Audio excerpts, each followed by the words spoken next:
your host for today, Turtle, and your co-host, Lenmos. I wasn't sure if you're gonna announce me or not. It's okay. Hello, just my welcome everybody. co-host. Just my co-host. He doesn't have a name. He just co-host. just Billy over here. Yeah, I wasn't sure if you're gonna announce my name or if you were just gonna be like my co-host and then like say my co-host Lenmos and be like, oh yeah, no, it's and I'll be like, okay then, but whatever. It works either way. Or just welcome everybody. Your host, and then say my name and just like leave it at that. Like no one else. Your here. host. Nope. No one's here. So today we are bringing to you just a short little list of rookie mistakes that I can only assume go on more than, my knowledge. But we'll find out.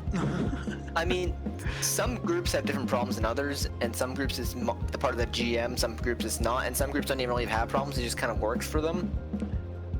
Or they have problems, but they just bury them under the carpet. Like, I know you have a list, but the one that I see the most is that there's a disagreement on how the rules should be handled. So, I hate this rule so much. As a GM and as a player, that the GM gets to roll, player death saving throws. And the way I see it is that it's in the books, and it's there for the players to roll. That's how it is on your sheets. The players should know that's how the designers want it. Don't take that control away from the players. Like, it's you have to think of it as it's your character's life in your hands, not, hey dude, the whole time the DM can kill you at any time, And I'm pretty sure the reason why they do that is so that the DM can't fudge the rolls, because the DM has the screen and everything. And I know online that's a little bit different, but you know what I mean. I just don't like that rule. Mm-hmm. I can see why DMs do it because it does create that suspense, but I just hate that. Like, let me do my own roll, because I want to know if I'm gonna die or not. I don't want, and the I don't game want is you to designed tell that me way. if I'm dead. Like, 4 turns later, and then the DM goes, oh, by the way, Billy, your character's dead. Yeah, like, thanks, And if you're I just was like, rolling, Really now? Thanks for the heads up, And there is ways to revive your companions, but, it's like, okay, so you're unconscious, you can't do anything now, right? Okay, now he's dead, let's just take all his shit, That's not, that's the reason why I don't like it. So, I mean, that's just mine. You have a lot more, though, that you've kind of seen, or at least heard of, or even played with, potentially. That I have conjured up. So would you like to go through them? Alright.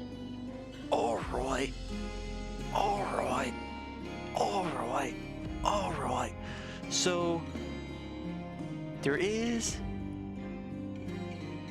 out there that in some campaigns, the DM or the players get too attached to a character. Like ours was, well, let's be honest, Charles was getting a little attached to.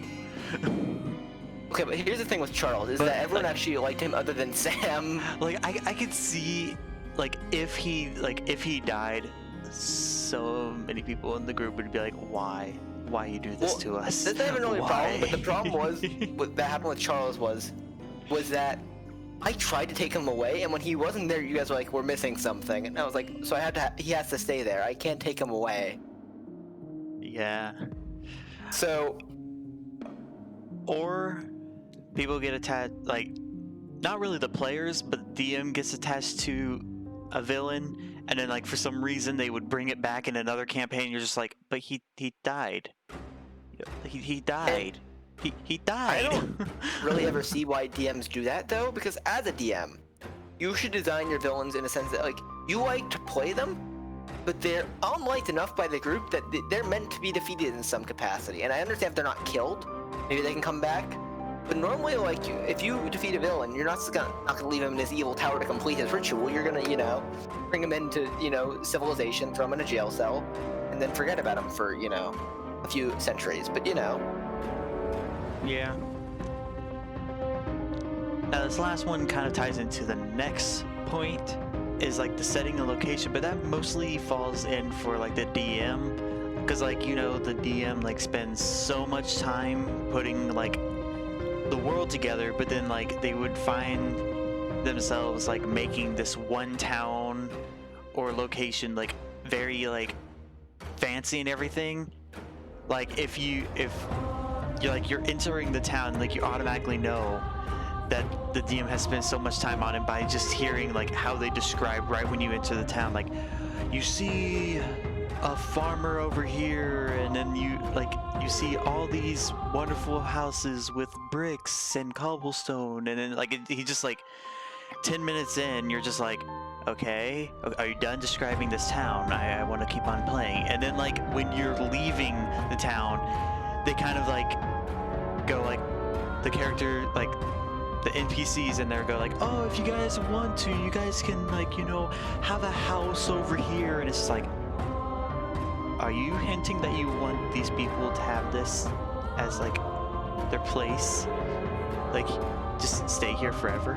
I understand like why GMs might do that. Like they put like a lot of stuff into an area, a lot of time and effort into an area, why they might want their players to stay there. But you gotta think of it the other way, is that it's you know what I mean? It's just a location. Like, come on, man. Well, what if I want to stay in the swamps and like have fun in the swamps while this city or anything like that is just like, you know? Why can't this quest that's being done in the city, why can't it be moved to another city? I can understand that most of them a lot of them might not be able to be moved because maybe it's very specific to the area. It's like a biome or something, right? But there's also a lot that's like, yeah, you don't really need to do it in this city. Can it be done in a different city? You know what I mean? Like, there's some goblins. Okay, well, if there's does the goblin infestation have to be outside the city, or can it be like the next city over? Yeah. So yes, I think there is a very good, you know, you can definitely get too attached to a location in town. You shouldn't, because there should be more than enough reason, and you should know that when you're designing an area, that your players aren't going to stay there the whole entire campaign. Don't try to keep them there, unless you told them specifically beforehand that this campaign is going to be taking place specifically in the city. Yeah. Next will be, we could target, you know, the players a little bit, you know? Nothing like, you know, when they're creating their character, some players don't like do a little bit of research into it, that like some races work really well with some classes. Like if you're gonna do something, like if you're gonna do something. Yeah, go ahead. I'll do. If you're gonna do something like magical, are you going like? You're gonna go with probably an elf because it has spells, but then you would probably go with something else that gives you more spells, right? Like at least. I mean, I could see that. Like, yeah. Give you more abilities, and like, I don't know exactly, but do like elves like have like a proficiency already inside that would help you with spells? Elves get certain magic, and they have even just feats that give them magic. Now, like, are they like more wisdom heavy? Elves give you, I think, intelligence off the top of my head, if I'm remembering properly. I don't want to grab my PHP like right now. I have my PHP right next to me. Let's. But yeah, like I understand what you're saying. Like, if you're gonna go barbarian, you're probably gonna want to go like half orc or Goliath. But also, I think the problem is that a lot of players just don't know that some of these races exist outside the PHB. Especially when they're starting off, they wouldn't know there's another book that has other races that might be better suited to their class. Like, I don't think there's a really very wisdom heavy race, or charisma heavy race in the PHP other than, like, tieflings. So if you want to make a warlock or something that uses charisma, which is a lot, or a sorcerer, your only choice in the PHP is tieflings. Yeah. I think they're the only +2 charisma race in the PHP, but I might be wrong. I'm probably wrong. I don't think that there has to be at least like one more that has some sort of addition to their charisma. I mean, maybe not a +2, but I'm gonna grab my PHP. Let's go through this because I'm feeling like I'm talking out. I mean, there's also humans. They get a +1. So dwarves get their strength or dwarves get con. But once you go mountain, you get +2 to strength. Elves get dex is their +2, and I think you can go down one that might be a charisma. Yeah, dark elves get charisma. That's only a +1. Halflings get dex, and you have an option for charisma and lightfoot. Humans get a +1 to everything, and there's also variant humans which get certain +1s in certain things. Dragonborn might be a charisma. A charisma has a score of 1. Gnomes get intelligence, and forest gnomes get dex. What do rock gnomes get? Con. Half elves get charisma score. Okay, so yeah, half elves also get the charisma +2. Half orcs get strength and con, I'm pretty sure. Yep.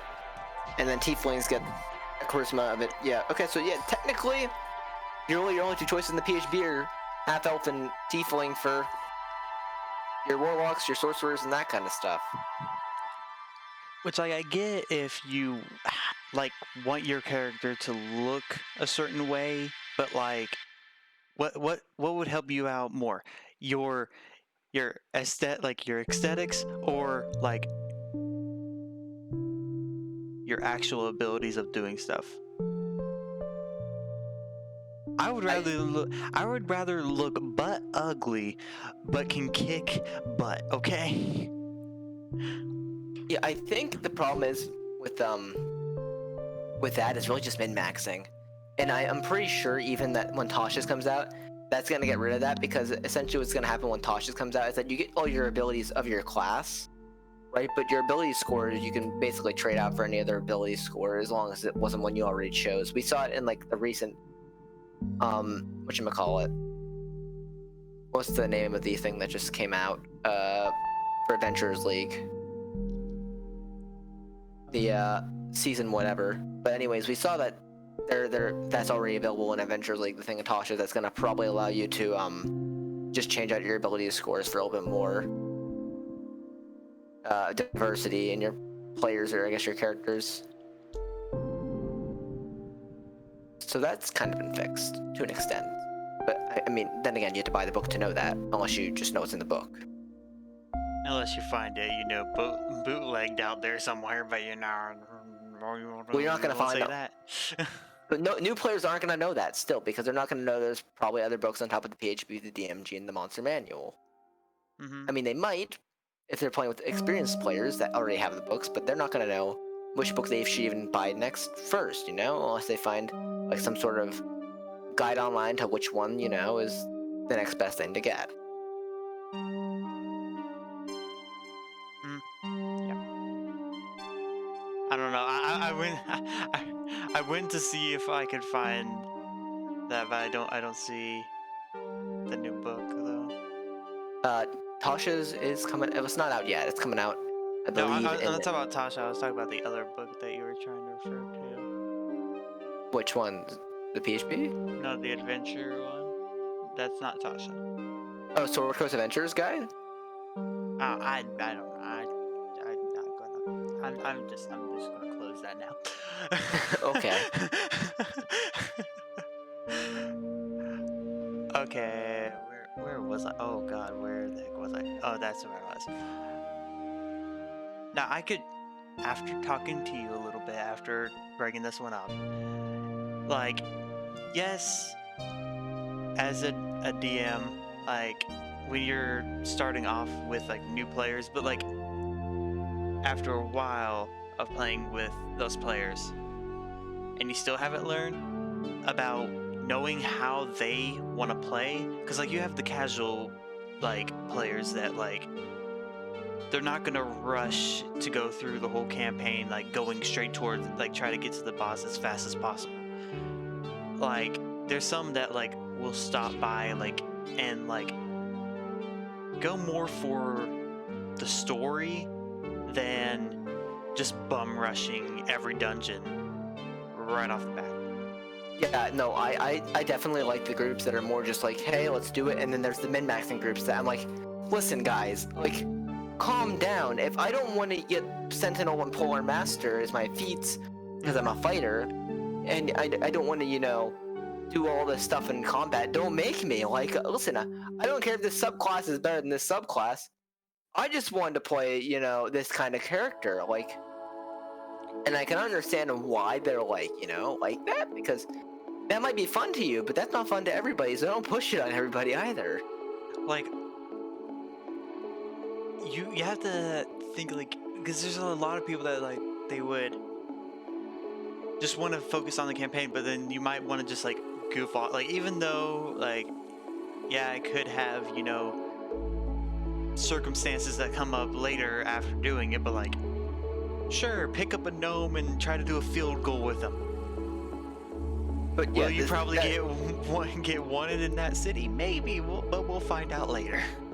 Instead of like, hey, we're not gonna have any fun. We're gonna get what we need, and then we're heading out this city. We don't care what else is in this town. Like, the DM should really know just what their players want. You can study them and like adapt on the fly, but you should ask your players before the game what kind of game they're looking for, and that's the easiest way to avoid this problem. It's a simple one to fix, but a lot of DMs just don't do it. I don't know why, but a lot of people just can't communicate with their players in general. It's like, are you not friends in real life? Like, why are you playing together if you hate each other? Did you just run into him at like the last GeekCon and just go, here we go. We're gonna do this. We're gonna do this right now, and we're gonna play this right now, and no one knows what's gonna happen this campaign, but you know, I think you're gonna be the Russian type. Meet up, right? But like, can you not just be civilized and be like, hey, listen, this is a problem. Can you not do that? Yeah. They can't. It's like, you must be the rushing type, aren't you? But then like the person is like completely new to D&D, so they most likely will be going on like the casual route before they learn anything else. like okay, on a side note, like what do you think is better for like a beginning player? Giving them like the rushing through everything, or like the casual, like get them used to the atmosphere of D&D?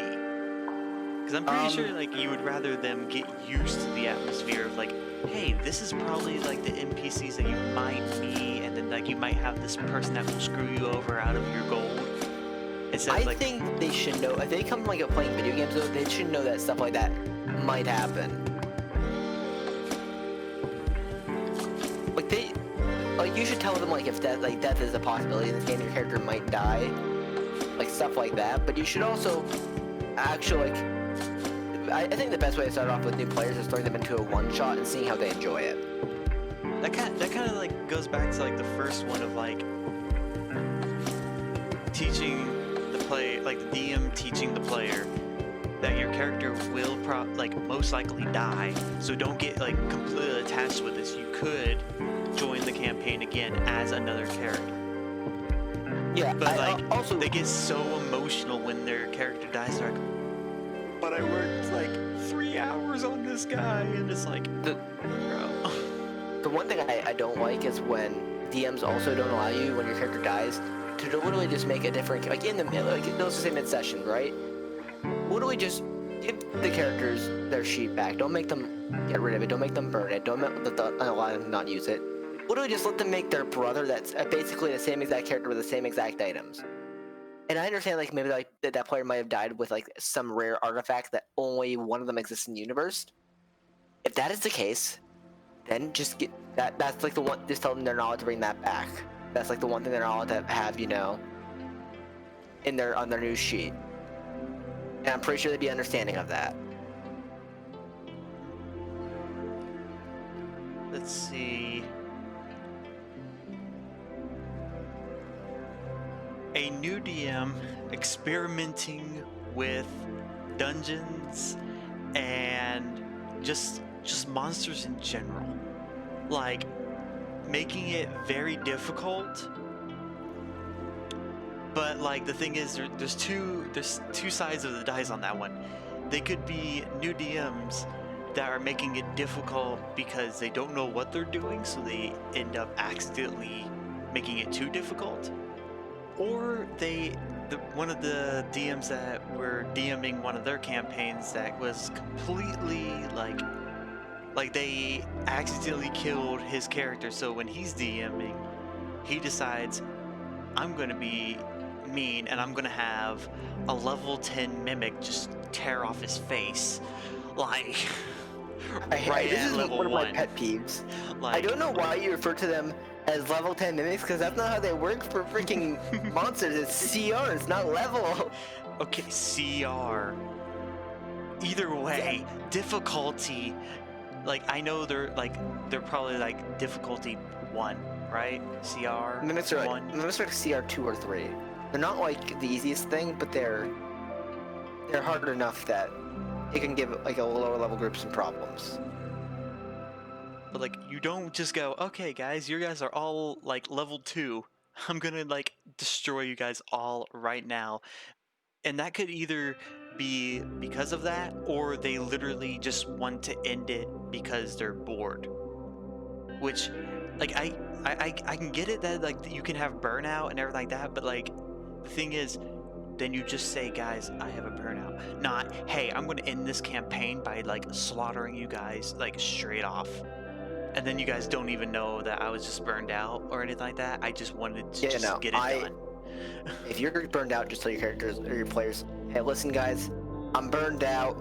I can't do this week. If you guys don't want to play, maybe I'll play as a player, or maybe I just want to show up. But if someone else can like DM for the week, or just maybe like run like a module for the next week or two, until I can get my juice back, that would be, appreciated. And that works normally. Just ending it right off the back just because you're bored. What if you want to go back to that? Well, you already ended it.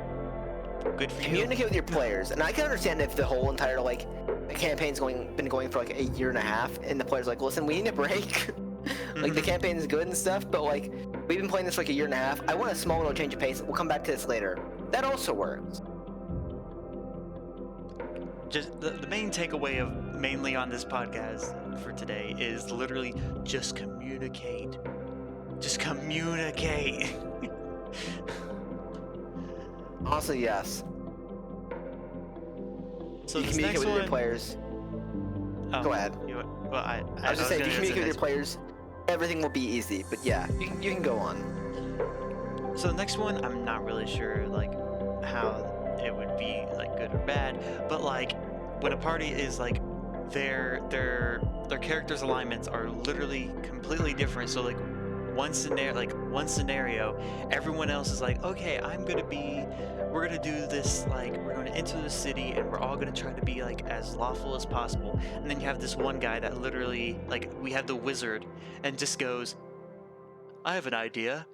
Fireball! Freaking town center goes off into flames and everything like that, and you're just like, well, that's awesome. We were just like wanting to just, probably learn the lore of this place, but you already caught this place ablaze, and now we're wanted in this It doesn't matter anymore. this region now, so now we're no longer like, but that also, like, the thing is that could also change everyone else's alignment from like, yeah, we're lawfully good to like, we're lawful neutral now because we didn't stop this guy from catching this place on fire. And not really. You not doing something, if you didn't know especially, that wouldn't change your alignments. At least in the eyes of me as a DM, I wouldn't change your alignment if one of your party members went off and basically burned down a city. You would probably, because you're associated with them, not be thought the best of, but your alignment doesn't change because you know that in your own mind that you didn't technically, you weren't the one that did this. You had no way you could know this was going to happen. it's just like better. Like all I can say is like make sure that everyone knows in the group. Like maybe that guy did not know that you guys were trying to go in peaceful, and like he came back from like a bathroom break, and then like I don't know, he's like, oh, we're in the town. Oh, okay, so fireball. Yeah, no, Just make I sure think everyone is informed. Like even if like you don't think everyone's informed, like a constant reminder, like doesn't hurt maybe talk anybody. to your players or everyone else in the group, like what kind of campaign you're going for too. Not that you're going for like an evil one, like right off the bat, so they know like, oh, hey, maybe we shouldn't pick an evil alignment, or just have our morals twisted to be evil in some sense. That normally fixes it. Yeah. Communication is key. Now, players. This could happen to new players, old players, any players at all. Is when they level up, like they go to. Please tell me I'm not saying that wrong. It is level for players, right? Yeah, no, it's level for players, CR for monsters. So when they get like new abilities, they don't realize it until after the fact of like they could have started using it in the like after they leveled up, and yet they just never read it, or Oh my they god, they just miss, read. or they misinterpret it and go like, oh, so I can use fireball. No, not fireball. Like anything that uses like you have to have a certain material for. Because like some DMs actually say you have to have the material to do a spell. I know Lemnos doesn't do that as Okay, much. no, it's not that I don't tell you don't have the material for a spell, but I think the DMs that make you buy all the materials for certain spells separately, that's number one, terrible, and number two, it depends on what the spell is. If it's like Revivify and need diamonds, okay, that's actually something that's kind of important. Like you need to actually have those diamonds. But if the spell literally says, "Oh, you need a pebble," and you're just like, "Dude, you literally can look down and be like, there might be a pebble right next to you." Like, I don't why? care if Like, that's the case. What? Like what? If it requires the pebble, I don't care. Like you have the pebble. Cool. It's like, if you knew you're gonna be casting that spell, you probably would have grabbed pebbles earlier off the side of the road. Like, let's just be honest here. Like, if it's not going to literally be like something that is like of value, like yes, diamonds. You're not gonna fake that you have freaking like 5,000 diamonds on you. You're no, you have to somehow get those diamonds. That'll like what is it, like a cup of water? Like, okay, you have a water skin. I'm not gonna make you Not have like go. Okay, well you don't have a cup. Like what? Like what? What? Yeah. No, it's all something that I really don't care about. But do read your abilities, and if your spells do have a material component, I mean, Like, make sure you ask your DM about that and stuff if they're gonna even be using that. But they have a material component, make sure you have them before you use them too. if you if you don't believe you actually gained anything when you leveled up, still check. Like, even if you don't have like a source book to look at, like ask your DM. Your DM is probably gonna be like, yeah, bro, let me get out my PHB right now and I'll tell you what you get. Like, to be Once it honest. literally just says slash and everything from the line above it has not changed. I don't think any class actually has a slash where you don't get like spells or extra spells or something like that. Ranger. Ranger at level 9 doesn't get anything. I think they got a subclass feature. If they do, I like the thing is like when I played Ranger, I only made it to level 3, I think. I'd be wrong about that too. But like, other than that, like you have to just make sure you read or ask questions. Like, the DM is there to guide you, not really to hurt you, but he will probably hurt you in the process. Just saying. He's your friend, but he's not your friend at the same time. Oh yeah, that is for sure. Your DM is your best friend. Unless when they're not, and you hate them. It's like, In that case, why are you playing with them though? So it's like, ask questions, but don't ask questions if it's in the middle of a battle, because most likely they're going to probably be like, should I tell him? I mean, I can understand like if you're asking like how smite works quickly, like hey, I can't use a smite on my extra attack, can I? Something like that. Yeah. And then the last thing I have, oh my gosh, is when the DM builds up the villain to be as like this powerful being, and then like you literally make it there, and like they didn't edit it as like they find out that you're getting more powerful than they expected. So you literally go up there and like you just see this giant wraith, and all you do is stab it once, and it's dead because you have this wonderful like +3 sword. I don't know if that would work, but you know, like.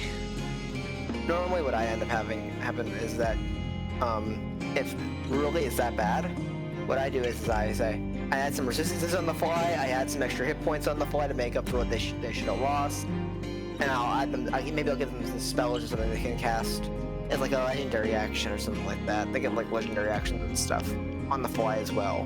Like, was in our first campaign,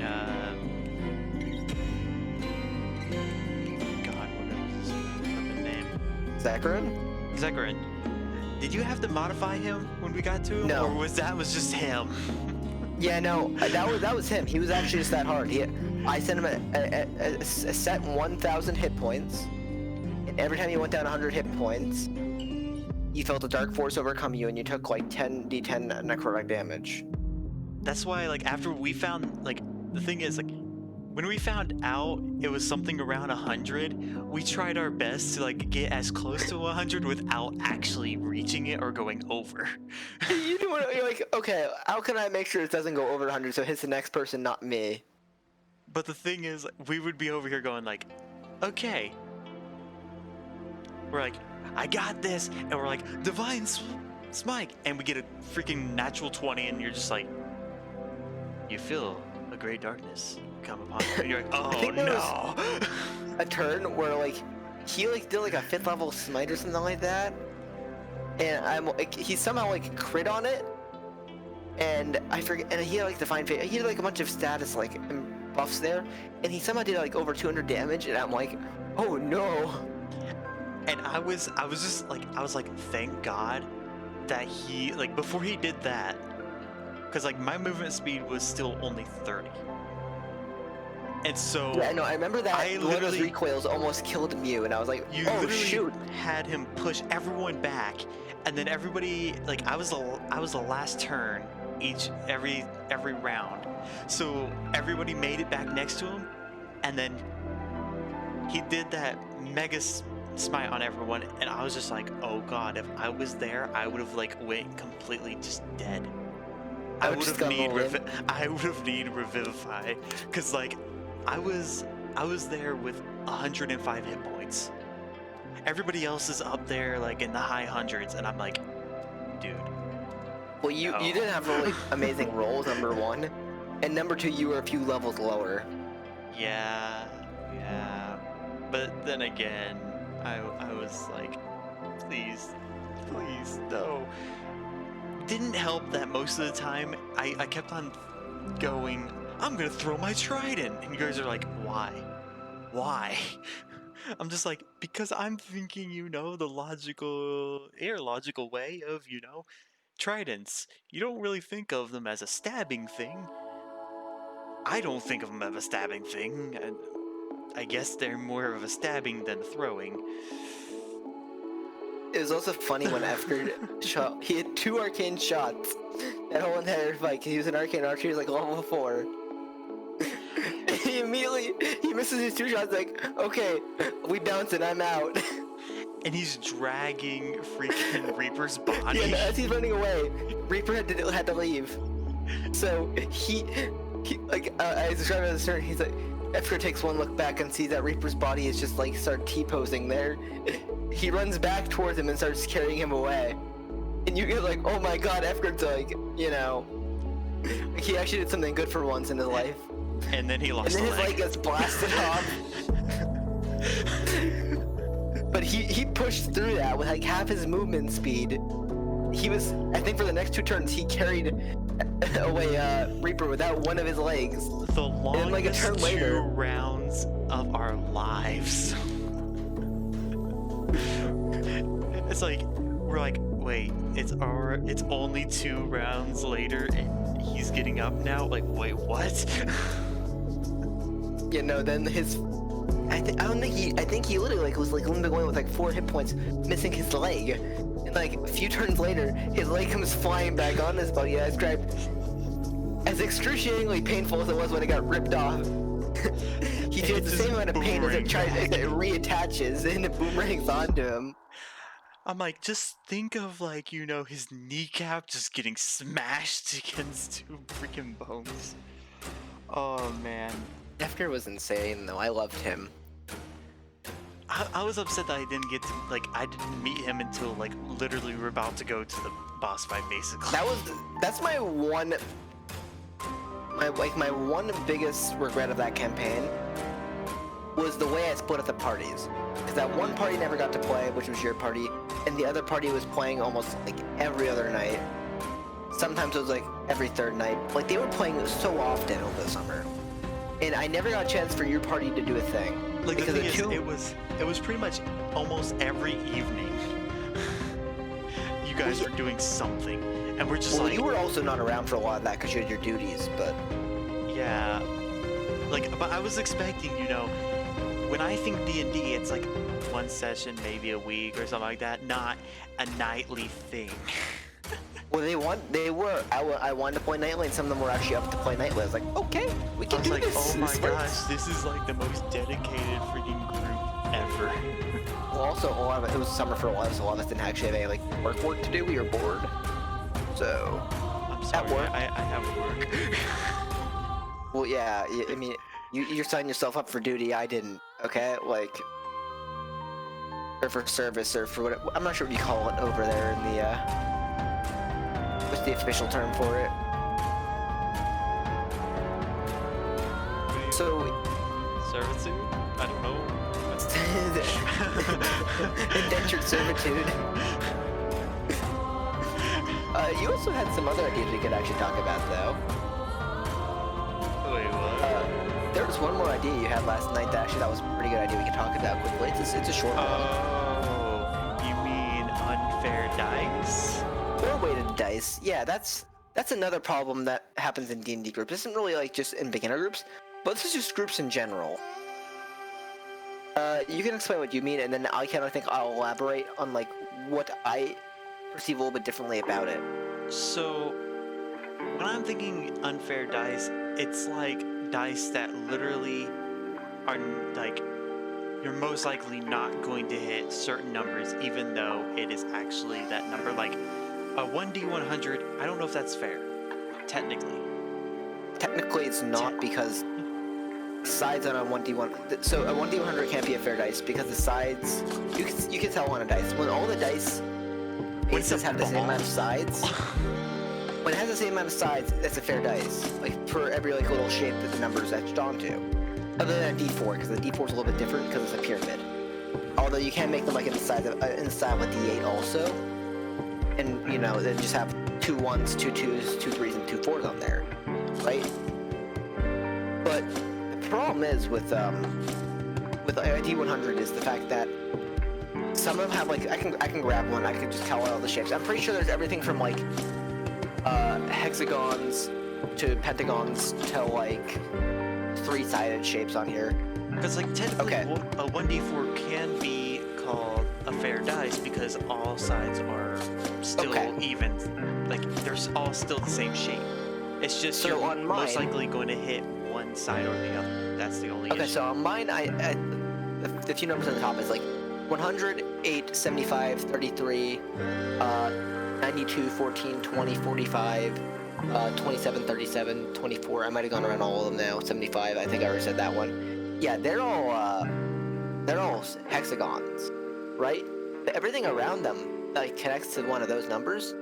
or mostly everything around them is a pentagon, and then some of those pentagons connect to squares.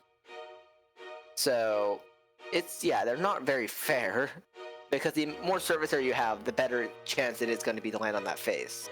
Or I guess it's going to be the opposite, because you want less surface area on the face. Or I guess it's more like what's directly across from them on the backside of the dice, directly below them, if there's a flat spot there, and what the surface area of that flat spot is. So that's why D100 is not fair. A pentagon has more surface area than a square does. Same thing with a hexagon having more than a pentagon.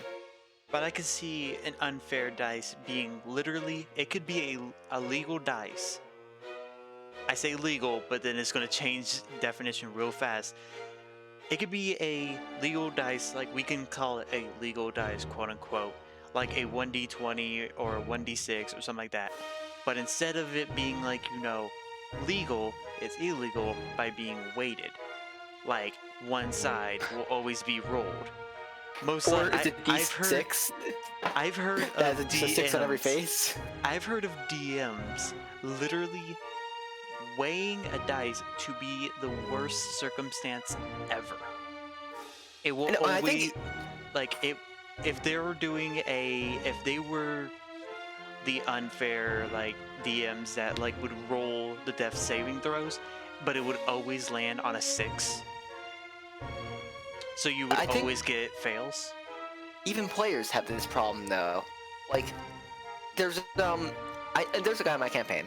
He calls them his lucky dice. He uses them for every character. Right? I know there's people that theme their dice to their character. That's kind of a cool concept, but he uses these dice for every character, and he's more than one set of dice. So I kind of find that suspicious, right? And whenever he rolls with them, he rolls really high.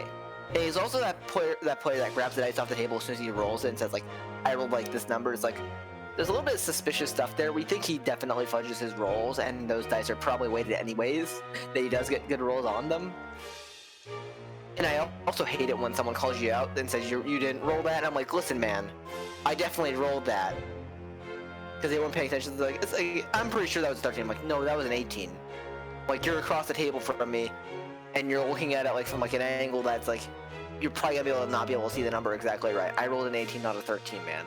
I had that happen, and I hate it because the game's just re-roll the dice, and then I got a 2, and I'm like, well, thanks, man, And you're just oh, great. So instead of, doing great, right. I rolled an 18 with my +5 mod, and now I rolled a 2 on a save that's probably gonna get me killed. Thanks, man, jackass.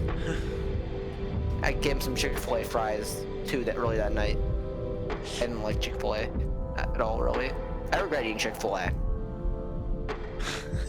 First time I ever had Chick-fil-A, terrible experience. Okay, let's just go through this, right? Go there with my friend, the one that definitely fudges fight dice rolls, right?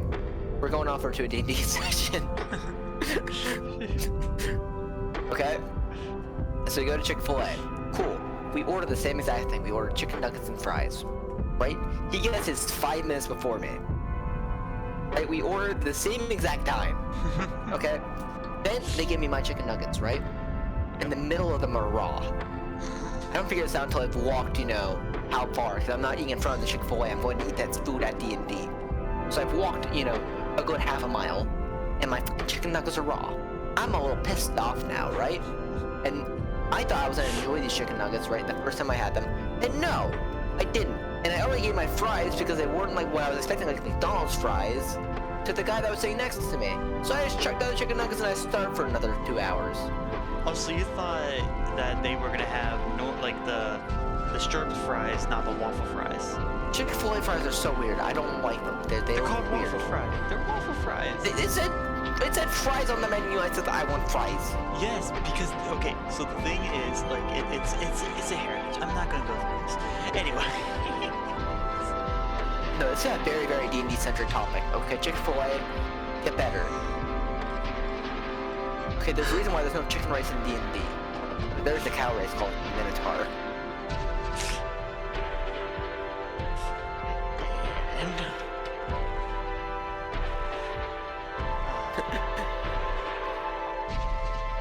So that's just a little.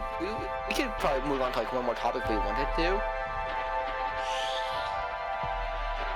But I think we can probably end it here if you want to either. I mean, it's like one thing I think I want to talk about, and this might be we can just go into this quickly, is the fact that I've wanted to play a barbarian for a while, and I'm trying to figure out, okay, what's the best barbarian subclass I can go into, right? And how would I build this character? And most people say the best subclass is Totem Warrior, and you go Totem of the Bear. So you get resistance to everything but psychic damage, right? But if you pull out your fancy little book here called Eberron Rising from the Last War, right? And if you go to, I don't know the page, because the site I use normally for races, if I'm not looking at my book directly, let's just say that it doesn't like certain race I'm going to be talking about here in a moment, because it tries to bring you to the UA page instead of their actual, you know, their actual race page. So I think, is this? No, this. I'm getting close to them. Okay. If you start to go to page 30 of Eberron, Rising from the Last War, page 30 and 31, you see this Clash Tars, they're called, and basically they are vicious or virtuous spirits tied the Clash Tar fled from the dream realm of Dalcor to escape evil spirits that dominate it, and then essentially they're kind of like humans and revenants combined. That's what I kind of get from it. So they get a wisdom and a charisma increase, right? Okay, that's not really good for a barbarian. I mean, wisdom can kind of be good. You definitely, if this was to get intelligence increase, this wouldn't work out, right? Alignment works okay, you know. Size, speed, cool. Dual mind, advantage on all wisdom saving throws, cool. But then you get to mental discipline, and the other two abilities are like they're kind of their capstone, other than the languages. But mental discipline is you have resistance to psychic damage. So you play a Clash Tar. If you play a Clash Tar barbarian totem with a bear, you get resistance to all damage types. So you're a tank. You resist all damage. You have all damage, which is insane. But I think you could take this. There's probably something you can do to take this even further. And I feel kind of bad because this is a character I wanted to play for a long time, and I just haven't found the ability to play it. And realistically, I should have went with this character because we're playing a Theros campaign. And if you don't know what Theros is, it's a Magic the Gathering world, right? But it's basically Greece, right? The player I should have played, and really this area isn't really north of Greece. It's more north of Italy, if anything. I mean, it's kind of north of Greece, like Finland, Sweden, Norway. But I wanted my character, because Theros is based on ancient Greece, to be a Viking that would have came down from the north to Theros. But Theros doesn't really have Clash Tar, so it doesn't really work with the setting. But that's what I want to do. At some point, I want to basically play a Viking that just is like, if he has no better backstory, he's like, yeah, I came from north and I just traveled south for the adventure because I had nothing better to do. I heard you guys needed one more member, so I made it here. And But yeah, I'm not gonna have to say that for some other point in time. But it's like it's just like, you know what? I got nothing better going on up here. I'm just gonna travel south, and once you get to level 3, you're resistant to all kinds of damage. It's gonna be a great character. I don't think I've ever actually played a barbarian past level 1, so that'd be nice to do. I really want to play a barbarian at some point, like higher than level 1. Actually, sorry.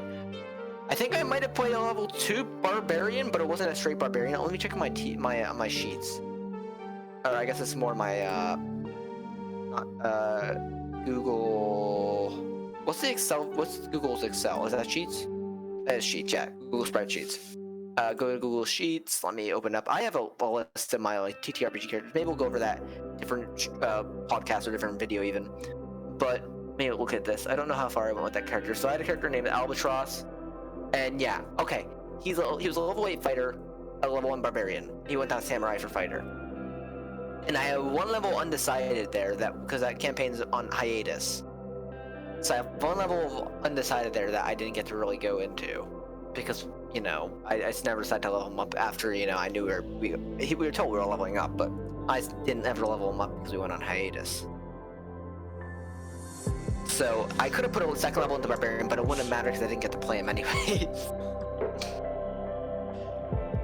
Oh, well. Yeah, I can play as a barbarian, and like, no, you can't. sorry. You get to Yeah, only play this long. Should I even consider like NPCs that I've played, like DMPCs, as like characters that I've played? Because basically Charles became my character in my own campaign. Same thing with Efgar too, but to like a lesser extent. But like, Charles was technically my character. He was a drunken master monk level 7, a fighter samurai level 5, warlock pact to the blade celestial patron level 2, and a first level rogue. He was like pretty insane, but He was stacked to the 9s. yeah, no, he was. I loved him so much. He was such a fun character to play because he had all these dumbite abilities, And then with the multi-classing he did. worse when freaking they just forgot he had the freaking tentacle rod. Yeah, no. I'm pretty sure I was definitely doing that wrong, because your extra attacks probably shouldn't have counted for that, but they did, because, listen, no one was complaining. We were having a fun old time. It was just funny to see Charles take out the tentacle rod and just hentai people with it. We're just like, so Charles. But it was interesting. It was interesting how you like, even though yes, Charles helped us in battles, like you didn't like have him like completely take over the battles. Like you would choose a time to do it, and then you'd be like, okay, so it looks like they need a little bit of nudge here, instead of like, yeah, guys, you guys wanted this character in here, and I'm gonna just, you know, wreck everyone's day. Yeah, I definitely held Charles to a certain standard, because what I did with Charles was I basically identified that, hey, he is a character, I can't just like leave him alone, right? But you guys liked him, and I was like, okay, if they need a Deus Ex Machina to get them out of trouble, I'm gonna give them one. But I'm not going to, because number one, he wasn't even supposed to be here in the first place, because you summoned him from another plane of existence. I'm just going to basically say that, okay, he will be here if you need him, but I'm not going to play him unless I need to play him. You see what I mean? So, essentially that worked out for me in the end, because, okay, yeah, so Charles is definitely here if you need him. But on the other side, he's not going to be there all the time. It more ended up in the end being that if none of people were there for the game that night, but people didn't want to, like, you know, just like leave it alone. I was like, okay, Charles is there. He's here all of a sudden, you know, he popped in. Even if it was in the middle of a dungeon, he was kind of like waiting outside for you guys, right? He kind of came back because he was like getting bored or something, right? He's like, okay, now they have another player, so the counters are a little bit more balanced in their favor then. So yeah, he was good. He was actually something very good to have. Because like at any point you could have made some kind of side quest and got rid of him at any time. Like you could have been like, okay, so you guys find in this book that there is a portal in this mountain that will take people back to their realm. And technically, the quest that like came with Charles was that he needed to find his way back to his plane of existence. Like he didn't know it was a different plane of existence. He just needed to get back home. But no one knew where his home was. The funny thing was I even tried to, like, at some point, like, basically, Charles, I realized he got too strong. And this is even before he had the tentacle rod, because the multi-class thing he did, because he was just, you know, that kind of character that, like, hey, we need someone to do this, so he took a little bit of warlock up, you know? Oh, we don't really have a fighter that's dedicated to fighting, right? We have a paladin and stuff, but sometimes when our druid, or when our cleric's not here, the paladin has to be on healing duty, right? So, I'm like, okay. Charles got too strong because of the multi-class thing he did to cover in the spots that he needed to. So, I tried to replace him with Efgard. We see how far that went. Yeah, and then they got rid of Efgard because they married him off to that girl, and they never saw him again until the final battle when they were like, hey, we need to get all the allies from the land that we can get. And you guys went on that ship over to the Sea Spire where Dark God's background was sitting, and then freaking Excalibus, which you never even been in a combat with, gets flung off. He's the only person that fails their con save when the ship crashes, and he gets flung like 100 feet onto the sea and attacked by a purple worm. No, she's like swimming, like coming out of the ground. So he fought off a purple worm by himself. And by the time he literally gets to like where you guys are on the spire, he just falls face first into dirt. He's like, I cannot continue. So that was hilarious. So yeah, that was it's funny though because we never got to play him. You guys never even got to see if he was able to, if he was good at combat. I think in the after story, I think Mew actually said he would want to have actually picked Excalibus back up from the failure that he was, and take him on adventures with them. But that was more like, that might have happened. That's more like legend at this point, or myth. I swear to God, Peter the Pig is just an embellishment that never happened. But you claim that no, it definitely happened. Peter the Pig was the worst mistake I ever made, and I said it as a joke just because you're like, what do I get? No, everybody else said, hey, what does he get? And I'm just like, oh, okay, what do I get then? And you're just like, oh, a pig. I hated that pig. I literally said that pig as I was searching for an item that would be good for you. And you're like, no, I want the pig. And I'm like, do you want an item or a pig? And you're like, I want them both. And I'm like, but it's one or the other. And you're like, I'll take the pig. No, you didn't say anything like that. You just said you get a pig, and that was the end of the session. We all just left call then. No, I asked you if you wanted an item or the pig, and you said I want them both, and I said okay. Well, you can't have both. And you're like, well, I'll take the pig. He's my pig. Then I'm like, okay. End of session.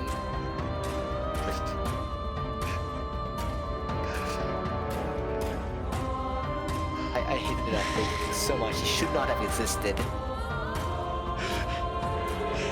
Hey, just think of this. If you ever offer me a pig, you know I'm going to be taking the pig. Over a magic item, yeah. You're like, you need this item to complete the quest, or you can have the pig. And I'm like, I want the pig. Let's go. I think this is a pretty good spot for us to end the podcast for the night. Yeah. We've gone over a few things, and Adam has successfully, hosted his first episode.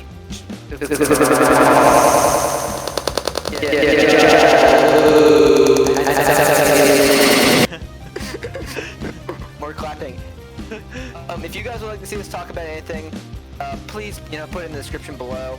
That'd be very helpful to us, and I guess I'll let Adam do the rest of the outro.